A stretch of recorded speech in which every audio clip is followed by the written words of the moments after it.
पग पर है संग तुम्हारे। अन्नदाता लहू किसानों का बन के पसीना, सींचता है धरती का सीना। मेहनत का तेरी हक दिलवाने, नई तकनीक नई खोज बताने। पशुधन को गुणवान बनाना, पौध सुरक्षा को सिखलाना, खेती के सब गुर समझाने, भारत का सरताज बनाने। आठों पहर है संग तुम्हारे। अन्नदाता अन्नदाता। नमस्कार, मैं चित्रा आप सभी दर्शकों का अन्नदाता कार्यक्रम में स्वागत करती हूं। हर रोज की तरह कार्यक्रम में हम लेकर आते हैं खेती बाड़ी से जुड़ी ढेर सारी जानकारियां। तो चलिए सबसे पहले देखते हैं क्या है विशेष आपके लिए आज के कार्यक्रम में। गर्मा मिर्च की उन्नत किस्में व रोपाई विधि पर जानकारी।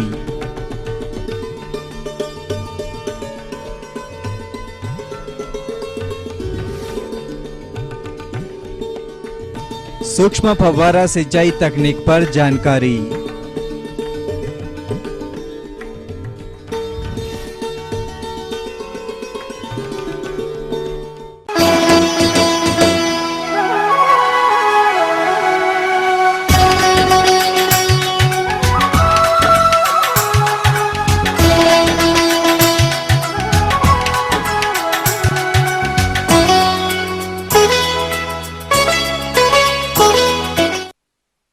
प्रदेश के जिन किसानों के पास सिंचाई की व्यवस्था है और उनके खेत खाली हो गए हैं तथा उन्होंने हरी मिर्च की खेती करने के लिए नर्सरी डाली थी, उनकी पौध रोपाई के लिए तैयार होगी। अतः मिर्च की तैयार नर्सरी पौध को मुख्य खेत में रोपण करते समय कौन कौन से वैज्ञानिक पहलुओं को ध्यान में रखना है जिससे अधिक पैदावार मिले, इस हेतु जानकारी के लिए प्रस्तुत है कार्यक्रम का ये अंश। ग्रीष्मकालीन मिर्ची की फसल से अच्छा उत्पादन प्राप्त करने के लिए सबसे पहले बात आती है भूमि की चयन एवं तैयारी की। तो इसके लिए अच्छे जल निकास वाली बलुई दोमट या दोमट भूमि अच्छी पाई गई है। ऐसी मिट्टी जिसका पीएच मान 6 से 7.5 के बीच हो, खेती के लिए उपयुक्त होती है। पहली जुताई मिट्टी पलटने वाले हल से करने के बाद 2 से 3 जुताई देसी हल या कल्टीवेटर से करके मिट्टी को भुरभुरी बना लेना चाहिए। जुताई से पहले सड़ी हुई गोबर की खाद 25 से 30 टन प्रति हेक्टेयर की दर से खेत में अच्छी तरह से मिला देना चाहिए। अगर जुताई के समय भूमि में पर्याप्त नमी न हो तो पलेवा करने के बाद ही जुताई शुरू करना चाहिए। जुताई के बाद खेत में पाटा लगावें तथा सिंचाई के लिए सुविधा अनुसार उपयुक्त क्यारियां बना लेना चाहिए। अब आइए बात करते हैं उर्वरक प्रबंधन के बारे में। नाइट्रोजन 100 से 120 किलोग्राम प्रति हेक्टेयर, फास्फोरस 40 से 50 किलोग्राम तथा पोटास 40 से 50 किलोग्राम प्रति हेक्टेयर की दर से प्रयोग करना चाहिए। नाइट्रोजन की आधी व फास्फोरस व पोटास की पूरी मात्रा रोपाई के पहले खेत में प्रयोग करना चाहिए तथा शेष नाइट्रोजन की आधी मात्रा का उपयोग रोपाई के 25 व 45 दिनों के बाद खड़ी फसल में उपरिवेशन के रूप में प्रयोग करना चाहिए। अब यदि मिर्ची की उन्नत किस्मों की बात की जाए तो वह इस प्रकार हैं।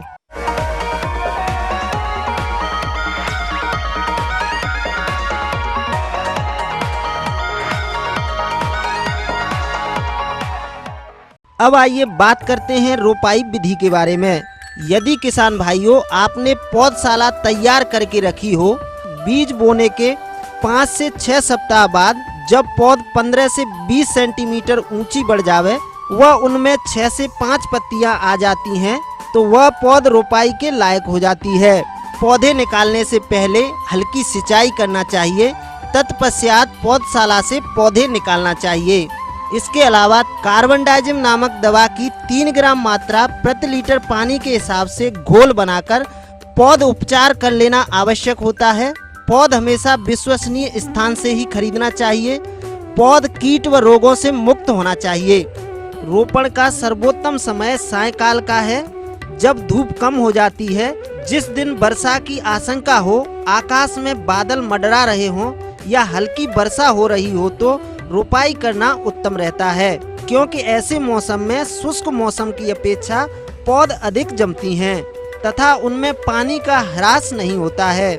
पौध की रोपाई कतारों में करनी चाहिए तथा कतार से कतार की दूरी 45 से 60 सेंटीमीटर तथा पौधे से पौधे की दूरी 30 सेंटीमीटर रखना चाहिए। खेत में जहां वर्षा का पानी ठहरने का भय हो तो रोपाई हमेशा मेड़ों के ऊपर करना चाहिए। अब आइए बात करते हैं सिंचाई प्रबंधन की। खेत में पानी भरना मिर्ची की फसल के लिए हानिकारक होता है, अतः सिंचाई के समय ध्यान रखें खेत के किसी भी भाग में पानी नहीं भरा रहना चाहिए। रोपाई के बाद तीसरे दिन एक हल्की सिंचाई देने से पौध अच्छी जमती है। तत्पश्चात करीब 10 दिन बाद दूसरी सिंचाई की जाती है। इसके बाद भूमि की किस्म व वर्षा को ध्यान में रखते हुए 15 से 30 दिनों के अंतराल पर आवश्यकता अनुसार सिंचाई करना चाहिए। मिर्ची के खेत में अनेकों प्रकार के खरपतवार उगते हैं, अतः समय समय पर निराई गुड़ाई करते रहना चाहिए। भूमि में हवा का आवागमन सुचारू रूप से होता रहे, इसके लिए सिंचाई के बाद हल्की गुड़ाई करके पौधों की जड़ों के पास मिट्टी चढ़ा देना चाहिए। इसके अलावा खरपतवारों के रासायनिक नियंत्रण हेतु स्टाम्प 3.3 लीटर 1000 लीटर पानी में घोल बनाकर प्रति हेक्टेयर की दर से रोपाई से पूर्व खेत में प्रयोग करने पर सभी प्रकार के खरपतवारों का नियंत्रण आसानी से हो जाता है। किसान भाइयों, यदि इन बताई हुई बातों को ध्यान में रखते हुए आप ग्रीष्मकालीन मिर्ची की रोपाई करते हैं तो आपको आने वाले समय में अपनी फसल से अच्छे उत्पादन की प्राप्ति होगी।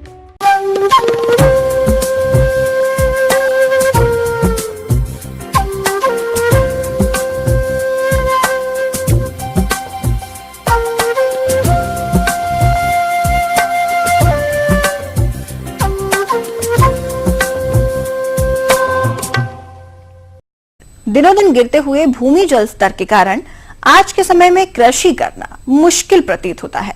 लेकिन किसान भाइयों, यदि आप सिंचाई की सूक्ष्म पद्धतियों को अपनाते हुए फसलों की सिंचाई करते हैं तो आपको दुगना लाभ मिलेगा। परंतु कैसे? इस जानकारी हेतु हमारे बीच उपस्थित हैं एक प्रगतिशील कृषक राम प्रताप धाकड़, जो कि अपनी फसलों में सूक्ष्म सिंचाई विधि को अपनाते हैं। तो चलिए जानते हैं उनसे उनके अनुभवों को।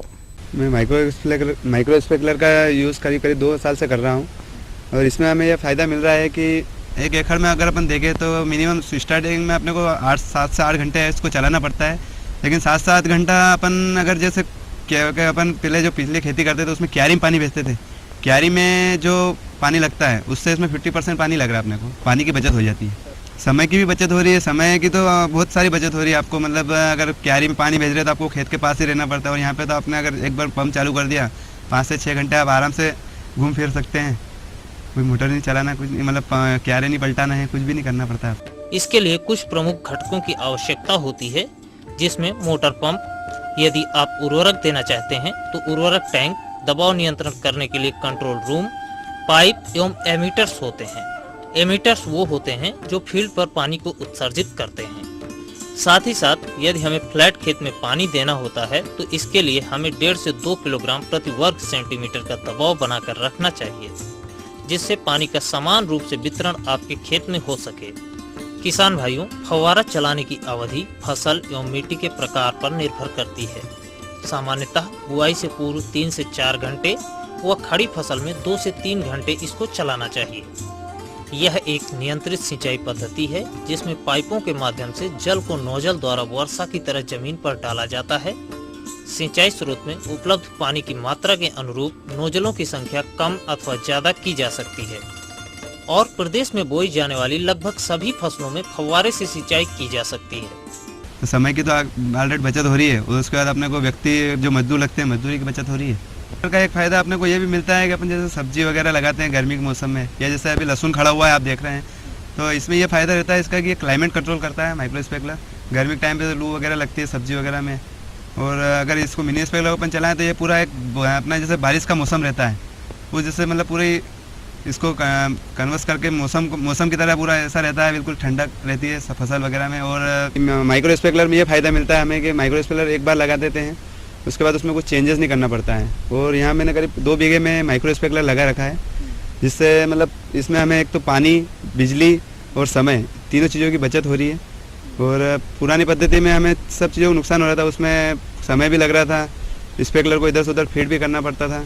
और इसमें एक बार जो हमने फीड करा उसके बाद हमें पूरे 4 महीने की फसल है, 4 महीने उसको हाथ लगाने की ज़रूरत नहीं है, जिसका खर्चा भी ऐसे कम बैठता है। मिनिमम 10 से 12 हज़ार रुपये एकड़ का इसका खर्चा बैठता है अपना। लेकिन इसमें अपने को अभी सरकार गवर्नमेंट की तरफ से छूट नहीं है, लेकिन उसके बाद भी अगर इसको कॉस्टली देखें तो काफ़ी जैसे देखा जाए सस्ता पड़ता है प्रोजेक्ट ये। एक बार अपने इसको खरीदा तो कम से कम इसको हम 5 से 6 साल इस बार इसको यूज़ कर सकते हैं, बार बार ख़राब होने की इसमें वो नहीं रहती है प्रॉब्लम। और इसको अपन मतलब हर फसल में यूज़ कर सकते हैं। और जो अपने पुराने जो स्प्रिंकलर आते थे बड़े वाले, उनको अपन हर फसल में यूज़ नहीं कर सकते हैं। फ़ायदा तो काफ़ी है। और हमारा तो यही है कि हम अगर इस वर्ष हमने 2 साल से मैं यूज़ कर रहा हूँ ये माइक्रो स्प्रिंकलर, और इस बार हमारा इच्छा है कि हम पूरे खेत में माइक्रो स्प्रिंकलर ही लगाएं। तो 1-2 दिन की मेहनत है, बाकी पूरे समय बचत ही रहेगी हमें समय की, और कम समय में अच्छा काम होगा। मैं अपने किसान भाइयों को भी कहना चाहूँगा एक तरह से कि मैं अनुरोध करता हूँ कि अगर वो भी अपने समय, पानी और बिजली की अगर बचत करना चाहते हैं तो माइक्रो स्प्रिंकलर का उपयोग करें। ये थी कुछ उपयोगी जानकारियां। आगे है एक छोटा सा ब्रेक, जल्द लौटेंगे और कार्यक्रम में आगे है बहुत सी महत्वपूर्ण जानकारियां, तो बने रहिए हमारे साथ। दुधारू पशुओं के नवजातों में लगने वाले रोग व निदान पर जानकारी।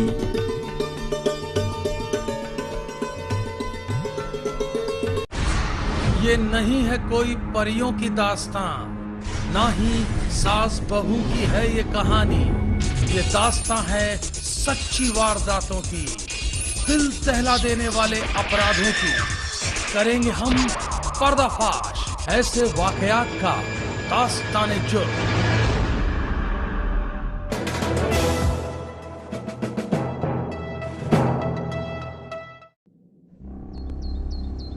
ख्वाब जो बुलंदियों पर पहुंचाते हैं, ख्वाब जो मेहनत करना सिखाते हैं, ख्वाब जो जर्रे को सितारा बनाते हैं।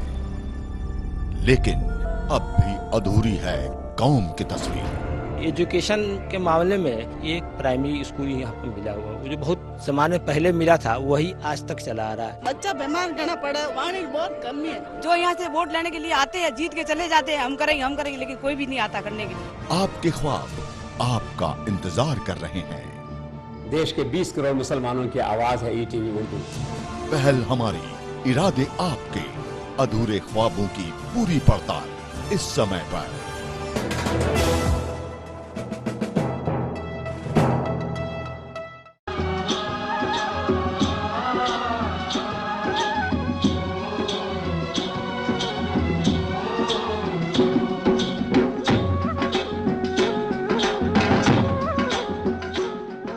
ब्रेक के बाद एक बार फिर से आप सभी दर्शकों का अन्नदाता कार्यक्रम में स्वागत है। बढ़ते हैं अगली प्रस्तुति की ओर।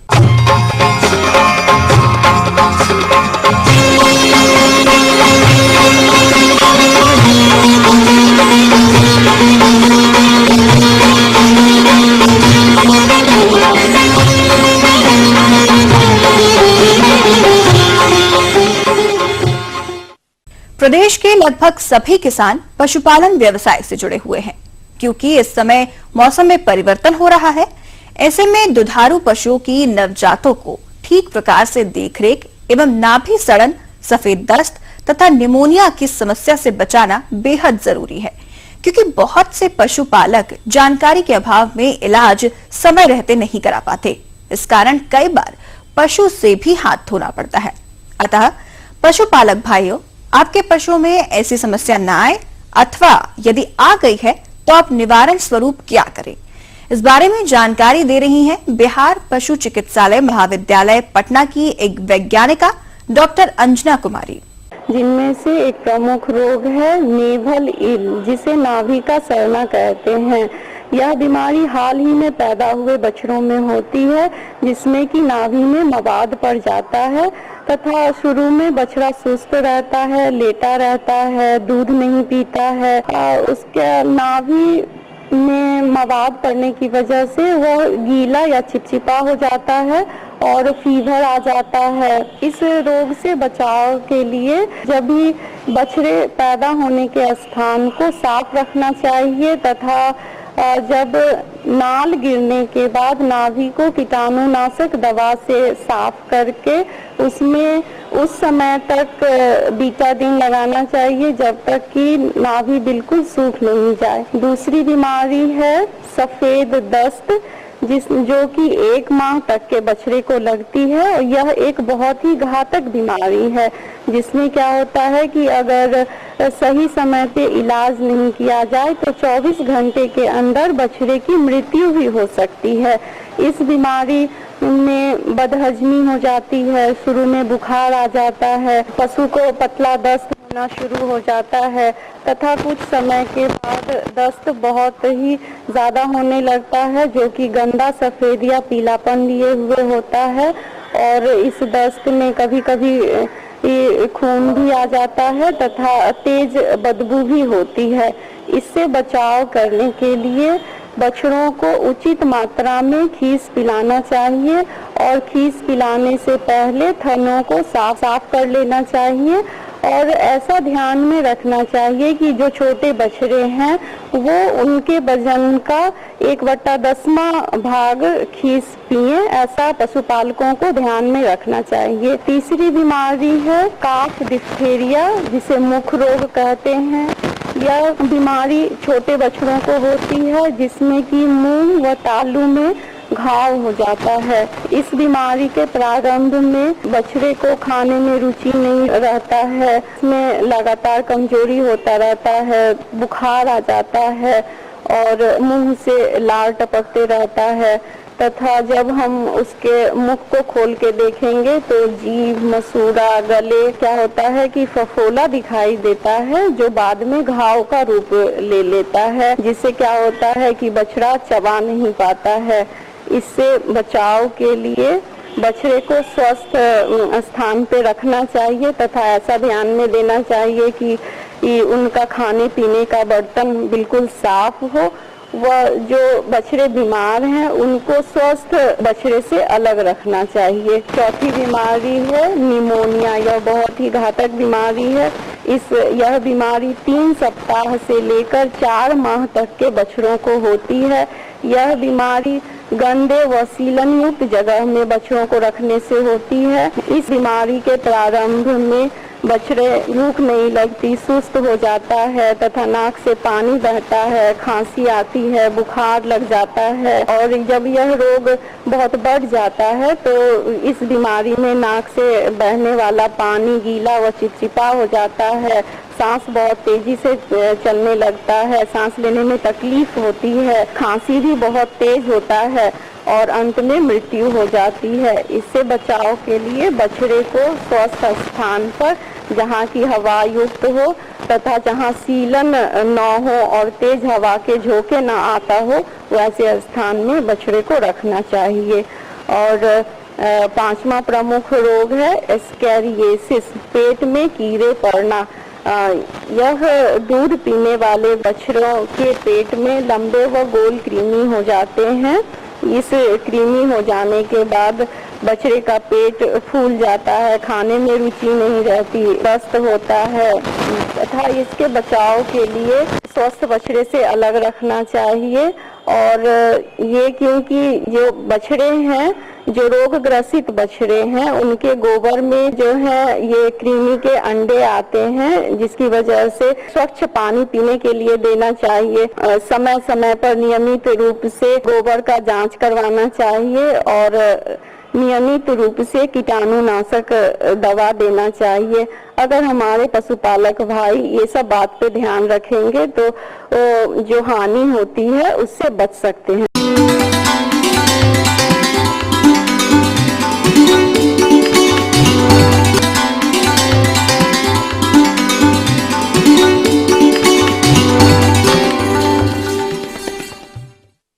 अन्नदाता हेल्पलाइन निशुल्क फोन संपर्क सेवा के माध्यम से आपके द्वारा पूछे गए प्रश्नों में से 1 या 2 महत्वपूर्ण प्रश्नों को हम अपने कार्यक्रम में शामिल करते हैं।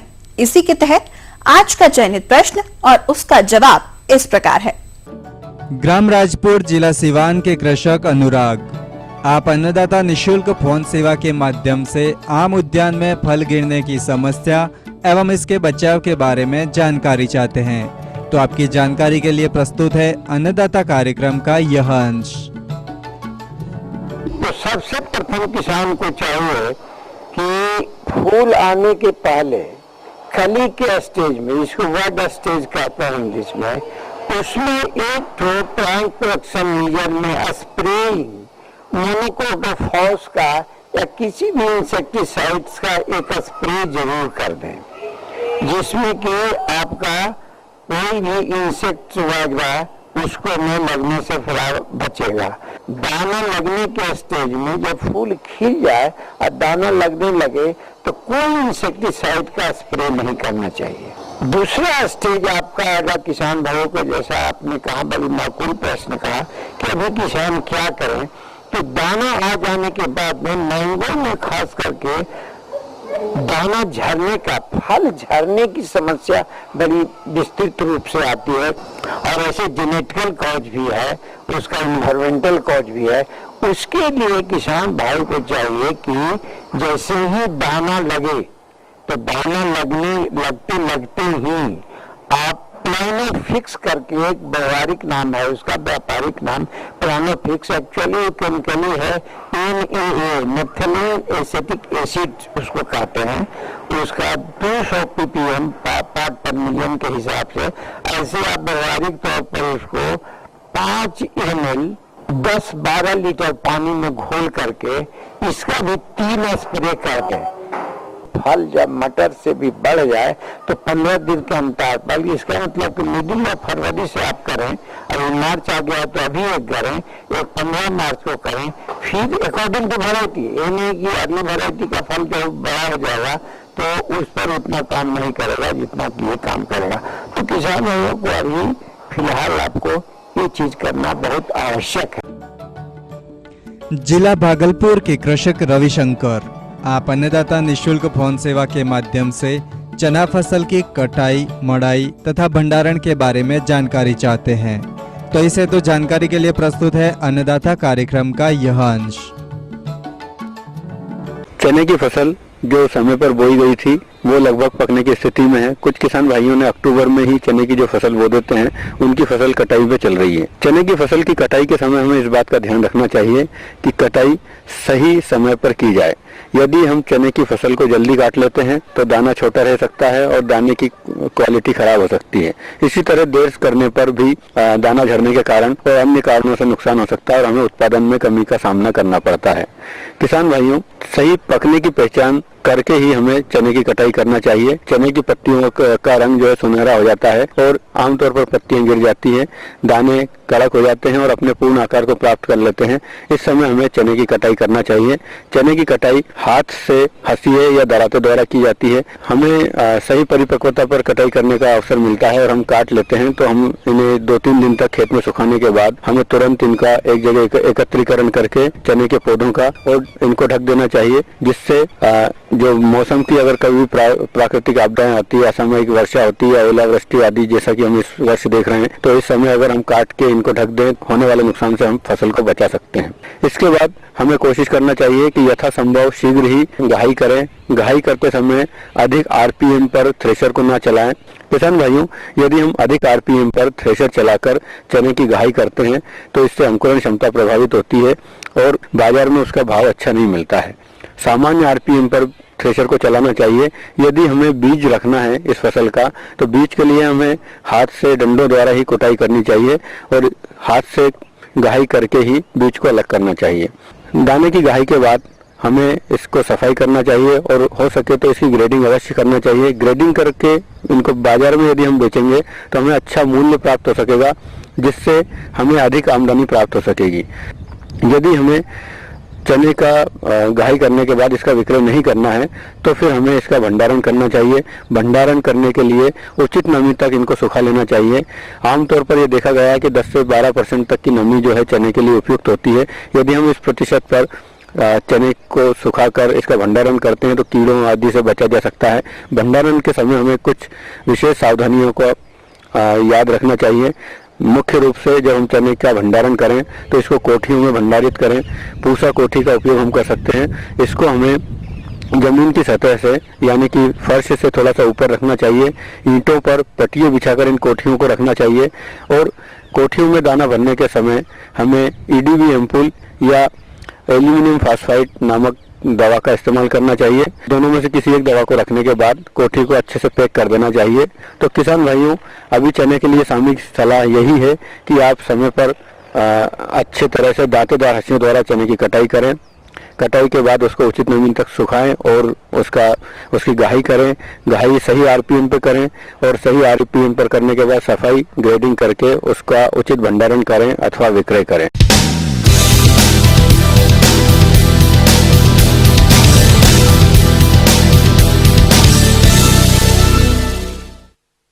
राज्य की विभिन्न मंडियों में कृषि उत्पादों के चढ़ते उतरते बाजार भाव की संक्षिप्त जानकारी इस प्रकार है।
हम ये उम्मीद करते हैं कि आज का कार्यक्रम आप सभी दर्शकों के लिए उपयोगी रहा होगा। किसान भाइयों, अन्नदाता आपकी सेवा के लिए संकल्परत है। कृषि संबंधित समस्या एवं सुझावों के लिए आप हमें इस पते पर संपर्क कर सकते हैं। प्रोड्यूसर अन्नदाता ETV Bihar Jharkhand, Ramoji film city Hyderabad 501512। साथ ही आप हमें ईमेल भी कर सकते हैं। हमारा ईमेल है annadatabihar@etv.co.in। इसके अतिरिक्त आप हमें निःशुल्क हेल्पलाइन नंबर 1800-425-4085 पर दोपहर 2 से 3 बजे के बीच संपर्क भी कर सकते हैं। फिलहाल अन्नदाता की पूरी टीम को दीजिए इजाजत। कल फिर इसी समय आपसे फिर मुलाकात होगी कृषि संबंधित कुछ और रोचक जानकारियों के साथ। नमस्कार।